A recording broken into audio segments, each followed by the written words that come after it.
All right, so I just want to make this quick video. I had a friend of mine ask me, he's like, oh, I'm buying a new dinghy, and should I get a fiberglass dinghy or should I get an inflatable? So I have the fiberglass dinghy here. This is my friend's dinghy, and this is his Tiana behind me. And then I got my inflatable dinghy. Now, this dinghy that I'm on, the fiberglass dinghy, says 2 persons are 370 pounds. It's the same size as the inflatable dinghy, but the inflatable dinghy can have 5 people up to 1,125 pounds.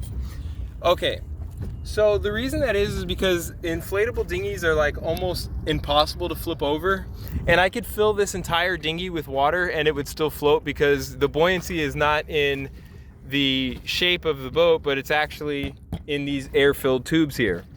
Now, I always thought that I was like, oh, well, I want to have a fiberglass. I happen to have this inflatable and I will get a fiberglass one day. But I'm going to tell you something. Being on this boat is very scary because if I shift my weight over here, the whole boat tips. And if I shift my weight the other way, the whole boat tips. And if I go towards the front, the whole boat tips. If I put a large amount of water on it, the boat tips in that direction because it's a rigid design.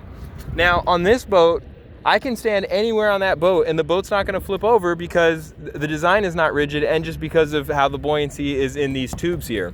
So I just, I didn't have a good answer for my buddy the other day when he asked me. I actually told him that at this point, if I was going to spend money on a dinghy, I would again buy a inflatable. That was just because I thought that was just because I was used to using it, and so I thought that was the reason I gave my answer. But now that I've been on this dinghy, I realize that, yeah, I am definitely a fan of inflatable dinghies. They're a little bit harder to row, and they also, obviously they have their own cons, but as far as for stability and safety, I think I would go with an inflatable over a rigid design. But anyways, that's just my 2 cents on dinghies, and I'm going back to my boat now. See you guys.